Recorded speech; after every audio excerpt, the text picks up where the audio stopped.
pleased to introduce Tim Gleason. I've known Tim for a long time. My daughter graduated from Binghamton High School in 2011. And when she was a freshman in high school, they did a production of To Kill a Mockingbird. And Tim had done an outreach program so that he could be involved with this production. So he took the role of Atticus Finch. My daughter had a role, other high school students had a role, and it was a really wonderful exchange program between the larger world of theater and the really important work the high school teachers do with high school drama. So Tim brings really wonderful plays to the No Theater, which is downtown, not far from the public library. This theater was founded in 1993 and incorporated as a nonprofit in 2006. Every year, together a schedule of really amazing and interesting plays.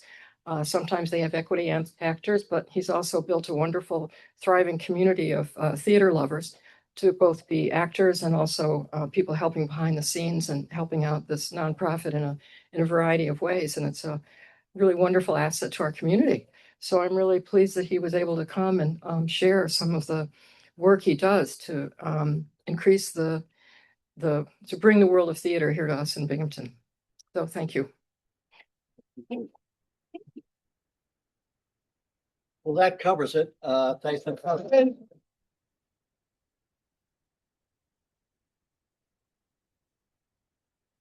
It's everything I was going to say. Thank you, Susan. Darn. Yeah. Good morning. Still morning, yes. Thank you for taking the time to listen to this old actor talk today.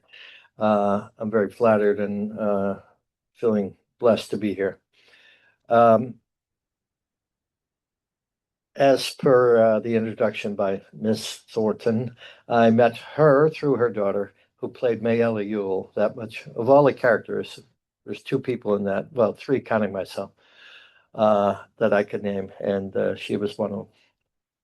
And when I think about it now, when you say husband, grandchild, my back starts to hurt. But it was a blessing to have that participation with the high school, and it happened a couple of times. So we're very blessed that Larry Casson at that time saw the virtue of having an actor come in. No Theater. Well, I wanted to talk to you a little bit about No Theater, which means I have to talk to you a little bit about me, because it's my fault, I guess is the way we could look at it. If I go all the way back, I had this theater as my second career, which I didn't start till I was in my 30s. I used to be an engineer in my previous life. I don't know if I could even do any of it today, which I feel happy about. But I used to, I'm originally from Scranton, Pennsylvania. I was married, had two children down there, and I worked as an engineer up here. And I would drive every day to work in a job shop for IBM, subcontract. So when I got divorced, it seemed logical that I would come and move this way because my job was here. That was many, many years ago. And now my bones will be laid to rest here in Binghamton. It is now my home. I've adopted it. Hopefully it's adopted me, but I love Binghamton, New York. And I've gone away and I always come back because this is where I belong, I believe. So I used to, back when I was a younger man, do stand-up and impressions in Scranton. And of course, I spent most of my time at the engineering office entertaining my fellow workers as opposed to doing my job. And I was asked or told or suggested by my fellow workers that I go to open mics here in Binghamton, and I could not. I had a deathly fear. I don't know, still don't know why it happened, but I couldn't do it. So I was looking at the brochure for BCC back in the day, and it had a non-credit acting course, and it had the word improvisation in the description. So I said, well, that's almost like acting.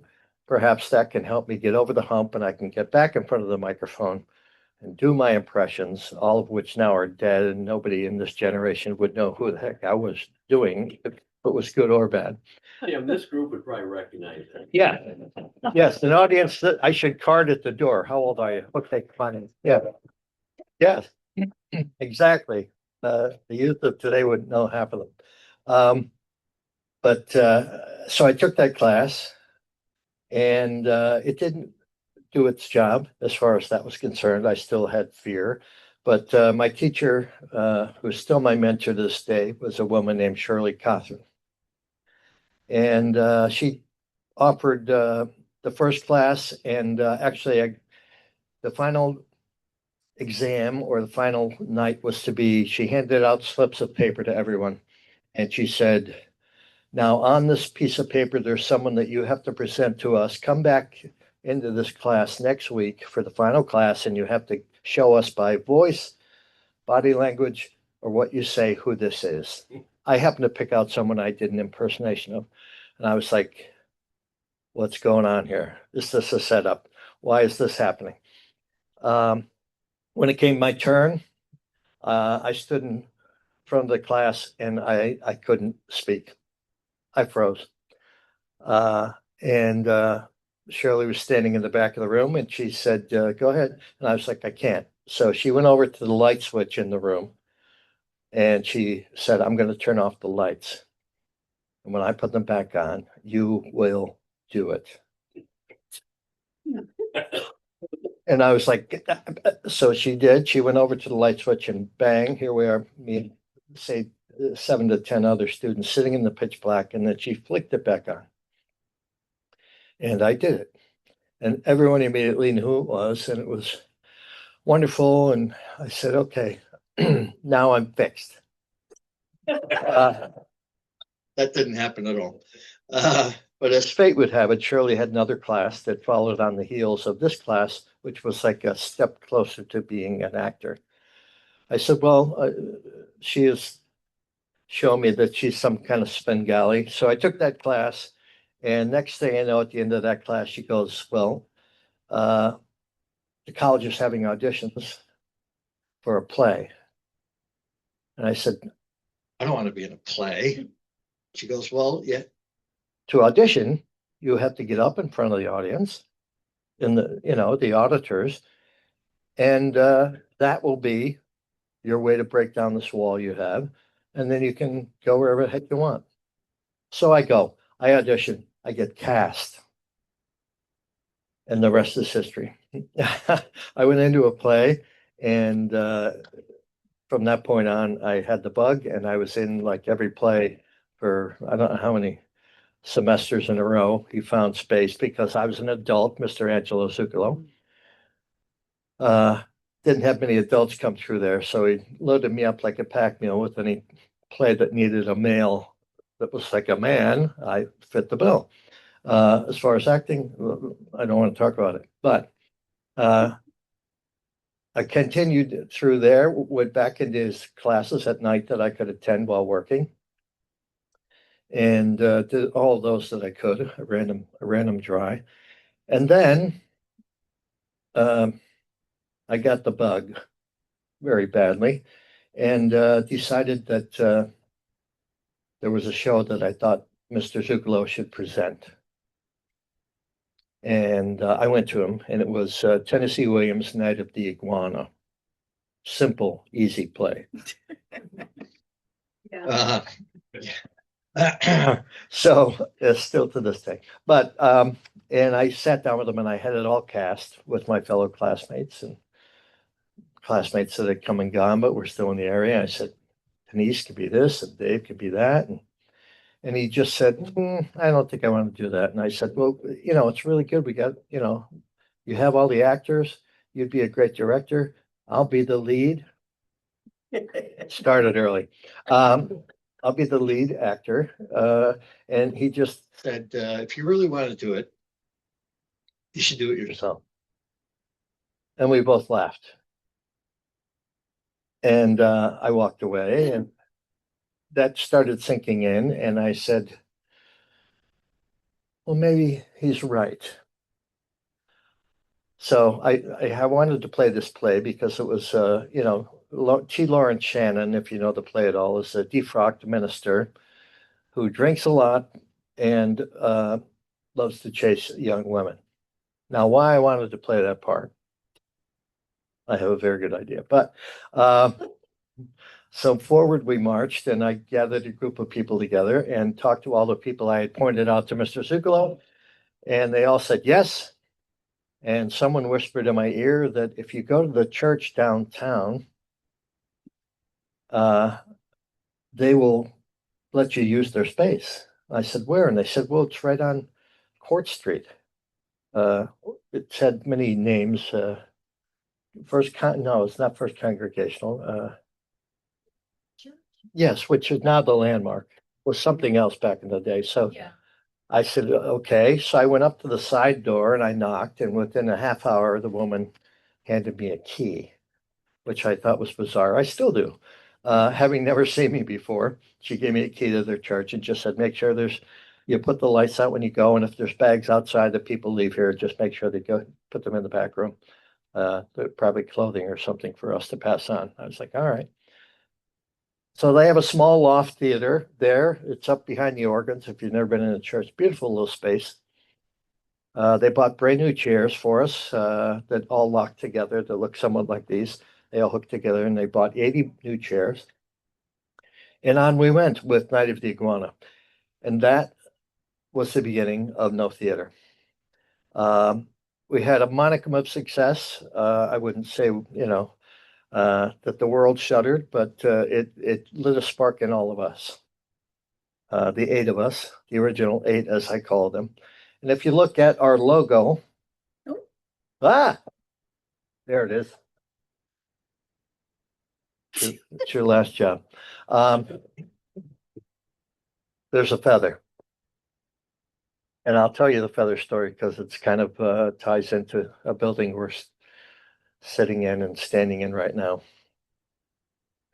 Larry Gadici and myself were painting our set one afternoon and lamenting to each other that my brother, Jim, had died at 48 years old. And he never got to see me act. And many times he said, I'll get there. I'm going to get there. He lived in Scranton. He never got there. Larry's mom had never seen him act. So we were having this conversation back and forth. And I said, well, they can come to all of the shows now because they can go anywhere they want. Fast forward to the final dress rehearsal. We're sitting around in the theater and we're starting, I'll get here at 6, open the door. You're going to take the cash. And down from the ceiling, in the tongue and groove ceilinged room, floated a white feather. And me and Larry almost fell over. Somebody was listening. And from that day on, Larry happened to make our posters. The next poster, and from since, the feather has been a representation of No Theater.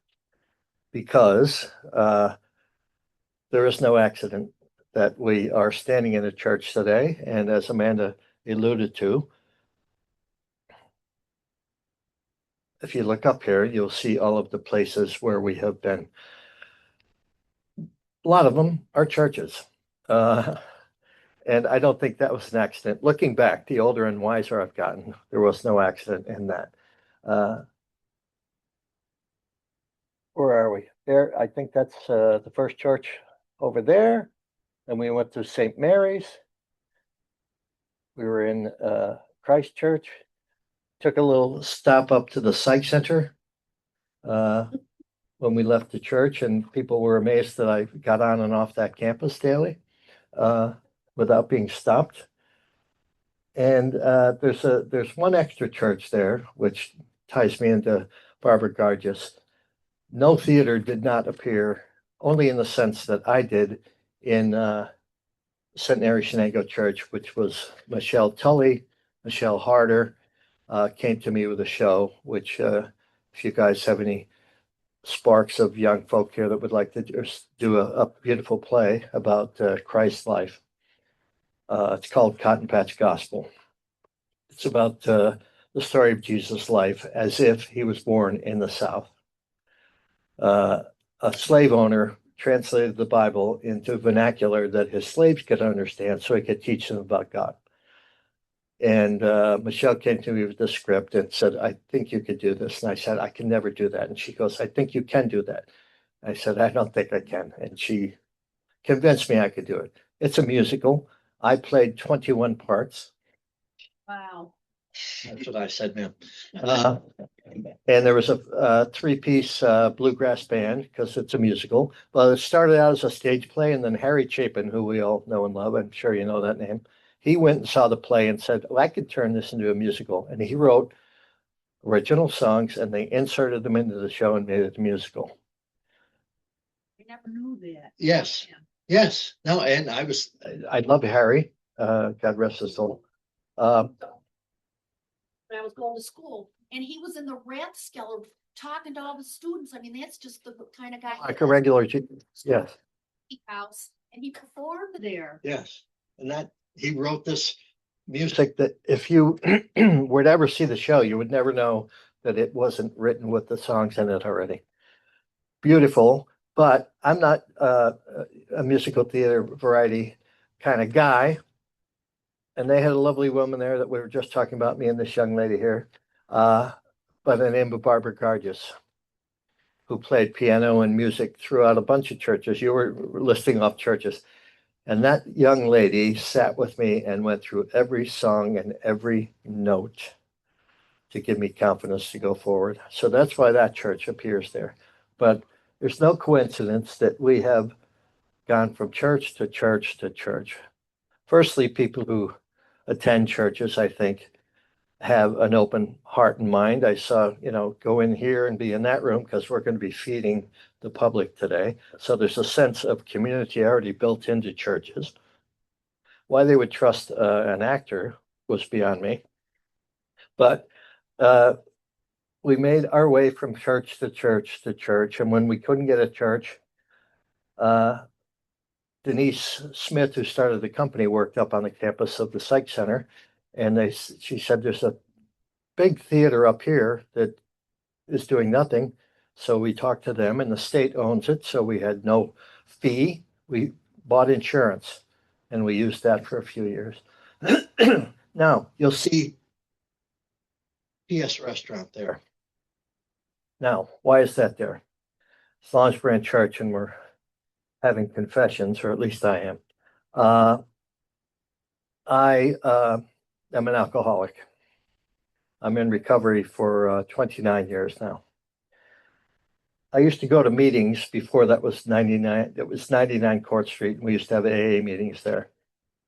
And we did a play about recovery called Come Back Little Sheba by William Inge.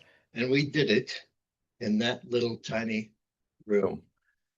You can see how wide it is if you've ever been in PS. And we had 2 sets. I don't know how we did it, but that's theater for you. You work the magic where you can. So that is on the list of places that fell somewhere in between our church journey. We came through there one show, and then we went up to the Psych Center or down the street to St. Mary's, where we spent a good number of years in that church. First Congregational, the one with the big bell up on Main and Front. And I distinctly remember being in that church and being asked to come to the Board of Trustees meeting. And we're sitting at the table with the trustees, and this one woman leans forward and said, "Why are you always here?" And we immediately went the next day and got the U-Haul truck ready because that was a signal that we were moving out of there. And we were there because we took what we did very seriously and spent a lot of time there, more than the prisoners did, I think. Nothing against them, but we were there nightly rehearsing and using their electricity and so on and so forth. But I met the minister, became a very good friend of mine, and one of the trustees is still a friend of mine to this day. But there's no accident, as I look back, that we moved from church to church to church to now being at 74 Carroll Street, which is the old Central Fire Station, which is where we've been since 2006. In that interim there, doing these shows from church to church to church, my knowledge and understanding of the power of what this thing can do has changed and grown through the years. As actors, we all start off as look at me, right? There's that ego part of you that you have to have, or why would you want to get up in front of people and wear silly clothes and say dumb things? So that's how I started into it, or feed my own ego. I can play this guy because I'm just like him. As we've moved from church to church to church, and my experience has grown, I realized that the power that this profession, I'm willing to call it today, has over what can happen in a community. If you look back, the Greeks 4,000 years ago didn't started as a entertainment. It was started as a way to disguise and give messages to the public without getting their heads chopped off. And that is the side of a theater that no theater falls on right now. In my journeys, there's a Cotton Patch picture. See, I can't do that anymore because I could never get up on top of the table and be able to get down in a fell swoop. It was a blessing, though. I can get you the script if you have a young man that has some gumption. I'll be glad to direct it for you. I went off to New York for a period and no theater. Hobbled along while I was gone. I spent almost 5 years in Manhattan pursuing this trying to pursue this as a craft. Got an agent, did the whole 9 yards. And then this thing called 9/11 happened. And I was living in Manhattan at the time. It was a blessing. I had been hired and was in Boston doing a show when it actually happened. My roommate watched out our bedroom, his bedroom window as the buildings came down. We faced south from 14th Street. And that is probably why I'm standing here today with you, because it made me stop and take an inventory of why I was where I was and why I was trying to do what I was trying to do. And I realized that those people that were in those buildings went to work that day thinking that it was just another normal day, and their life changed and left us forever.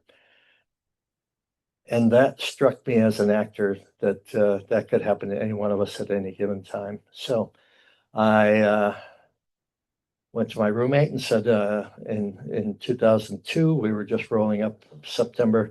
In 2002, I moved back here.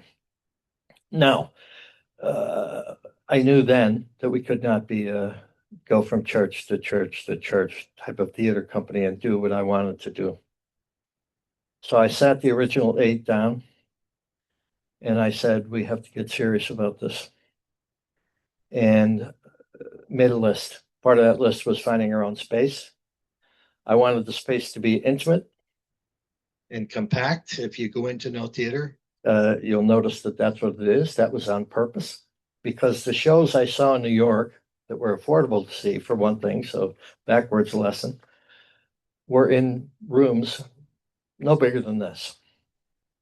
And you'd be seeing television artists and movie stars in plays. And I'm going, what the heck is that guy doing in this little hovel doing a play?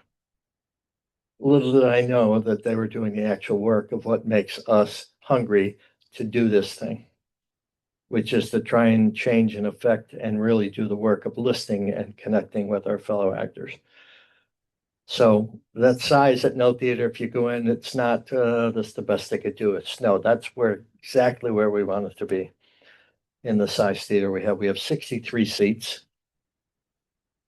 The back row is only 20 feet from the stage. So if you're in the front row, you're pretty much in the show. And that's exactly the way I wanted it to be, because it's an experiential thing, just like we're in this room now and I'm feeling the energy come from you and hopefully you're feeling the energy come from me. That is what theater is to me.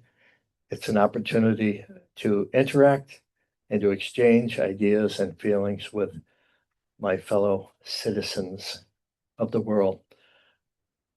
The look at me part of the theatrical guy is long gone. It is now, what can I do to you? That fills my heart. How can I help change you, make you think, shake your tree, as I like to call it? You'll either hang on or fall out, but you'll feel different than when you walked into the building. And that has become my life's goal. The theater will be 34 years old soon. 34th season. We're in the midst of our 34th season right now, which is a minor miracle. And I don't think it was any accident that it was church to church to church. When I look back at my own life, the little Catholic boy, that part of me is still in here. I've grown beyond Catholicism.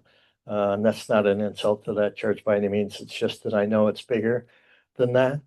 As all religion is, it's a very personal thing. But I know from that feather and to this day, it's still something that keeps me going.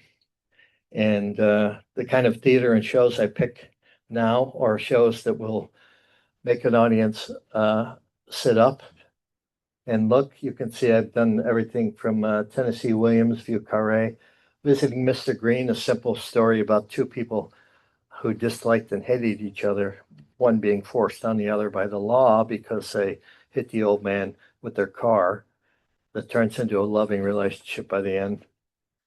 The Nance was set in 1934 when LaGuardia was kicking anything that had to do with any kind of burlesque out of New York City because the World's Fair was coming.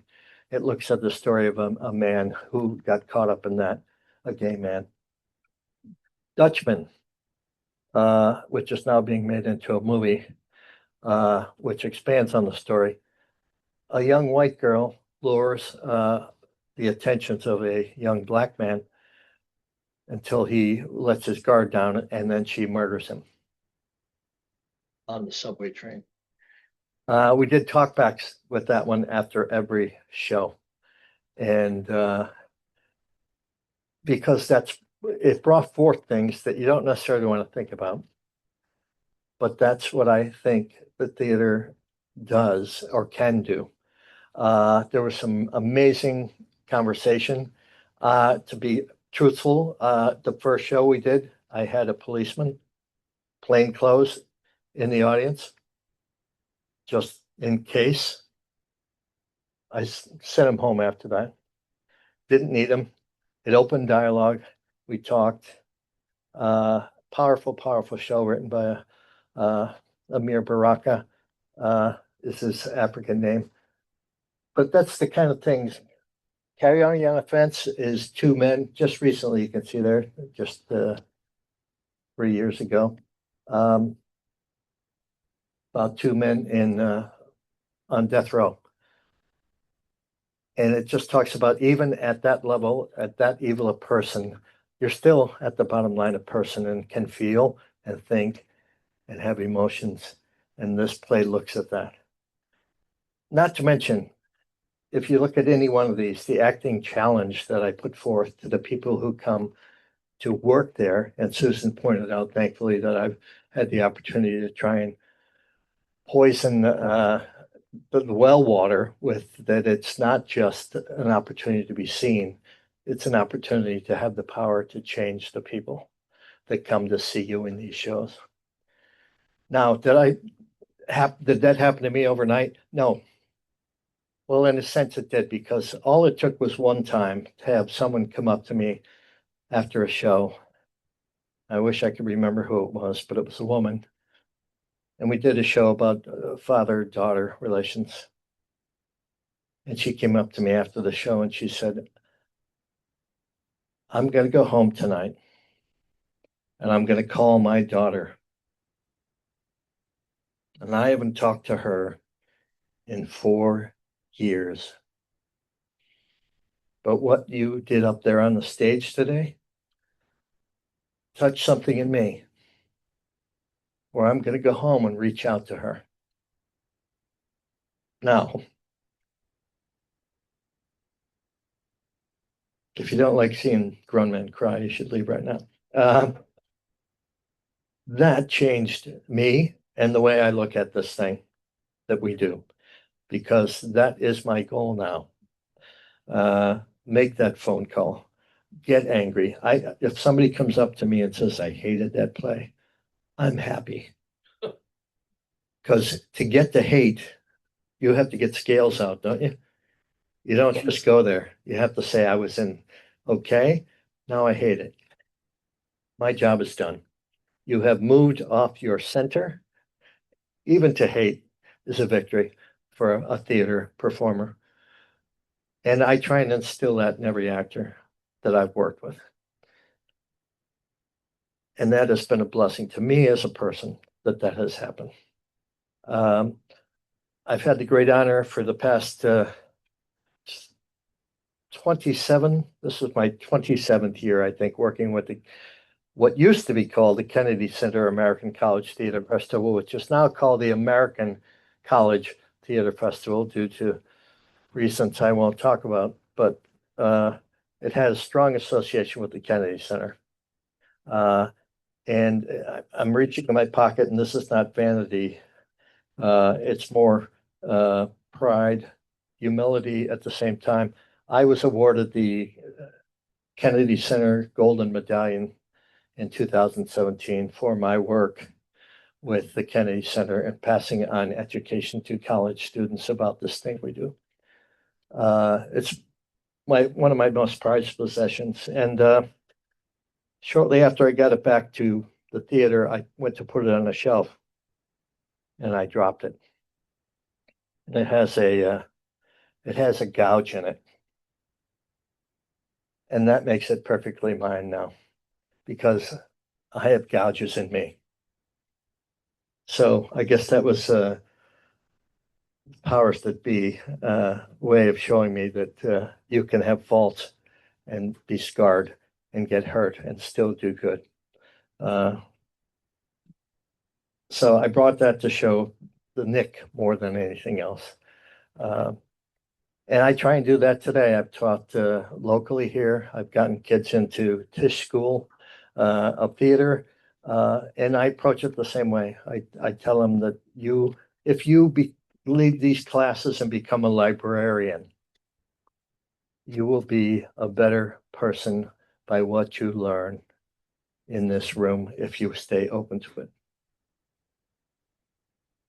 So I consider myself blessed that I have had that opportunity. We are now, as I said, this is season 34. We're in the midst of right now. We are opening in a couple of weeks, about a month. About a month from now, we're opening a show called Agnes of God. It was a film years ago. The fellas. Yeah, I didn't even touch on my Playwrights Festival yet, which is brand new works. Here's our season that's coming at you. Agnes of God, John Peelmeyer. Story of a young nun, a novice, who ends up having a child, and it is found deceased in her room. And the play centers around the Mother Superior and the psychiatrist who's trying to determine if what has Agnes done? And it looks at the questions of religion, morality, love, protectiveness. And it's a marvelous and powerful story, but all those topics I listed are going to come at you inside of that story. Because did Agnes do harm? Was it an immaculate conception? Agnes sings like an angel. Agnes claims to have talked with angels. The Mother Superior defends her with her life, and through the course of her analysis, the psychiatrist comes to love Agnes as well. And then it switches that the both of those two adults are trying to find out how they can help the girl versus where can they send her. Beautiful, powerful. The young lady playing the part is a former student of mine, so I'm very proud of that. And she does sing like an angel. So if you come to that, but it will shake your tree because some things happen and it asks some questions that will put people in some uncomfortable places. But the beauty is it's like a smoke ring. You see it, it's there, and it goes away. You take with it out the door what you wish. The next play, Sam Shepard, been around as an actor, marvelous playwright, takes us down an even stranger path. Agnes is based kind of in the real world. Two young people fall in love and find out after the fact that they are half brother and sister. What do you do with that? But that's the kind of world Mr. Shepard takes us into. There's an old man sits in the corner of the whole play, and he's both their fathers, two different mothers. Is he a ghost? Is he real? I get to play that part. I'm so excited. So we're going to take you on a trail there that will make you ask some questions of me, if nothing else, of the world that we live in. And then we wrap our season with one of my favorite plays in the world, The Glass Menagerie, by Tennessee Williams. We did this 20 years ago, and I directed it, and now I'm directing it again. And I'm sure it will be different from the way it was 20 years ago because I'm a little bit smarter now.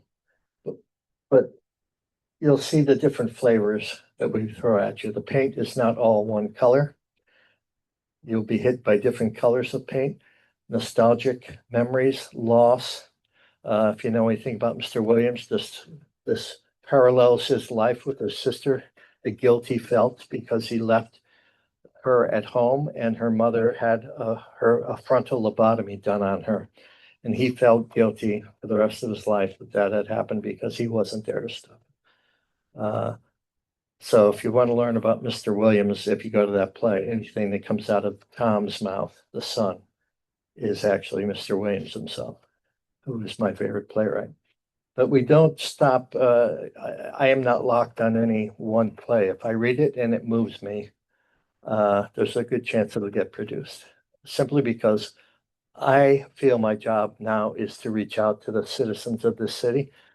Now, I can't drag them in there. That's going to be your job when I leave here, to find them and bring them with you. But it's important. My work, if you asked me 25 years ago, I wouldn't have used that word. It's important, and it's humbling, and it's necessary. The theater stays alive. Theater can do things in the world that regular conversations cannot, because it has a disguise of watching a third thing happen that can start a conversation, a civil conversation between adults. And boy, don't we need that in the world we're living in today. I can tell you that it has changed my life, and I try and make anybody who's around me or witnesses it. We do level the theater at a level that there's many theaters around. And I had a good friend who attends a lot of local theater. He said, I go to other theaters to see plays, but I come to no theater to see theater. And that's how we approach it. It is an art form. It is a craft. I mean, I can make a table with some wood. I can't build a table like a craftsman can. There are levels, and we try and work at the highest level that we can. As Susan said, we sometimes have to give all our money away to the right actor, and he takes it back to New York with him. But I serve the show first, which serves the audience first, if that's what I have to do. We're blessed to have a small group of actors who really have moved here from bigger venues, bigger cities, and the cast of Agnes of God is exemplary. I sneak in and watch them. They're marvelous. It's all female. The BHS graduate is directing, Judith Feingold, who went to BHS as director of Agnes of God. It's all female. I just stay out of the way. I know better. But it's the importance of what these plays do. And if you look back through our history, go to our website. Amanda was putting some of the stuff up there. We're always just trying to find a place that will hit some kind of a nerve and help change this community that I've committed myself to. They're all over the map. There's comedy with drama, straight out comedy, foolish and silly. But there's a challenge to any one of these actors you see here to make them perform at a higher level. And then the story is thrown upon you guys to make you feel something. We did Bent back in the day, which is about the Nazi treatment of gays during the Auschwitz days, which follows a dark and storied tale. Santino D'Angelo wrote original music for that. Another local boy here is living and working in New York City now. So I am here to make you uncomfortable to a certain degree, but then I will hug you afterwards because I'm not just vindictive. I know the power of what the stories we tell are. I'm going to stop babbling here in a second, but I wanted to say two more things. One of which is, well, quickly, let me tell you about our Playwrights Festival. This is our 22nd year. We take brand new plays. If you didn't know it, there's two famous playwrights, semi-famous playwrights from our area. That gentleman on my right is one of them. His name is Harry Katukis. He's from Endicott. He is no longer with us. God rest his soul. And Leonard Malfi, a name that some people know more than the other. He wrote portions of Old Calcutta, which ran on Broadway for 24 years. We started a festival by the nudging of the gentleman on my left, whose name is John Quackenbush, who taught playwriting at Broome Community College, and Mr. Jim Gormley. They came to me and said, we should do something to honor these gentlemen. And we started a Playwrights Festival. Originally, we would hand plays by these gentlemen out to local artists and beg them to create a work of art, which is not something artists really love to do. They don't like to read a play and paint a painting. Now, we did like 4 years that way, and then we switched to being the art, being the inspiration. Playwrights love having prompts. So since then, it has taken off. We've had plays from New Zealand, South America, Canada, every state in the United States submits. And we start with 3 pieces of artwork. We put them up on the internet and say, playwrights, look at these paintings and give us a play based on one of these. And then we read them. I send them up, having the Kennedy Center American College Theater Festival connection. We send them out and blind read them. We pick 6, 2 for each painting, and we produce them. And that has been going on for 22 years and hopefully into the future. And we're thinking about adding a dance element next year where people do the same thing. We'll give them the music, and there's composed music as well. Thinking of getting the composers to write things earlier so the dancers can dance to the original music written. So we're trying to turn over new stones, learn new things, which is another aspect of theater that is quite enjoyable and helps keep us creative. I wanted to talk about a woman named Shirley Knight that I had the good fortune of meeting at the Kennedy Festival. Famous actress, 2 Oscar nominations, a Tony win on Broadway. She was brought in as a special guest. Marvelous, marvelous actress. Tennessee Williams actually wrote a play for her, but I love to be able to say that. He wrote a play for me, but she gave a workshop. So obviously being an actor, I went to it. I attended. She was working with college kids, and I sat way up, and it was more of a lecture hall. And as I walked in, 2 young people had just finished a scene, and the young lady was like, I can't seem to get a grasp of what I can't get to where this woman needs to be. And this night looked at her as I'm going to look at you all right now and said something that changed me. And I'm going to hopefully it changes you because we don't hear it enough. I grew up in a loving home, but I never heard this phrase, which I wish I had. You are enough. You're enough. Every one of us is enough. And that came up that rolling room and hit me between the eyes. And I say it now to every student who lets me get anywhere near them, because we forget that. If we knew it, we don't put it on the front burner. And our lives can change if we just know that. It's not at all cocky. It just means that as I step forward, as I'm standing here with you today, I know I'm enough. As I was made by the guy who made us all, or the girl, or the group. And the last word, I'm going to say a word that I always say to all my actors too before I take any questions, if anybody has any. And that word is permission. Another word that we don't hear often enough, or that we don't give ourselves enough of. Please, when you leave here today, if there's something you're trying to do, overcome, a challenge that you have, give yourself permission. Give yourself permission to step forward into whatever it is. Because who is the one, if you think and sit back right now, who's the one that stops you more than anyone else? It's you.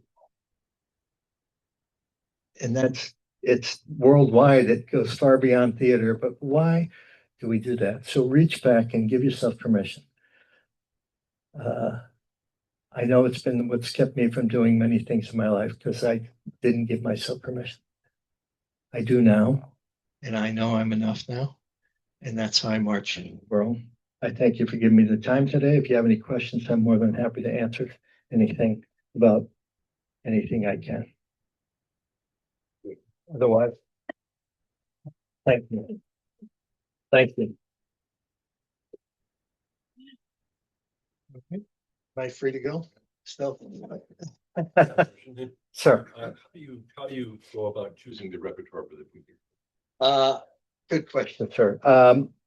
I strictly, first, obviously, I read plays constantly, and they start here, and then the ones that get to here are the ones that go onto the short list. If I'm really at a hurdle as to whether it's too much or too little, I will reach out. Most of the time, I put that upon my own shoulders. So if anybody is really disturbed, it comes back to me. But I've had good fortune through the years that it's just mostly what hits me here, because I'm just a regular guy. If it hits me, it's going to hit everybody else too. So I am the play selector through the history of the theater, with suggestions coming in. You should read this, and there's many of those that have made the stage. So thank you for that.